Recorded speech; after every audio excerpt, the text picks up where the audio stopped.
بسم اللہ الرحمن الرحیم۔ حضرت علی علیہ السلام فرماتے ہیں، صاحبان بصیرت کے لیے چھپی ہوئی باتیں ظاہر ہو چکی ہیں، مگر یہ کیا ہوا کہ میں دیکھتا ہوں کہ تم جسم بے روح اور بے قالب کی طرح عبادت گزار ہو مگر اصلاح قلب کے بغیر، تاجر ہو مگر منافع کے بغیر،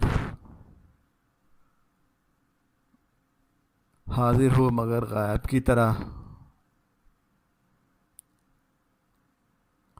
دیکھنے والے ہو مگر اندھے کی طرح،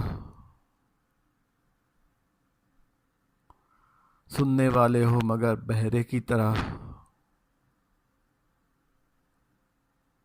بولنے والے ہو مگر گونگے کی طرح۔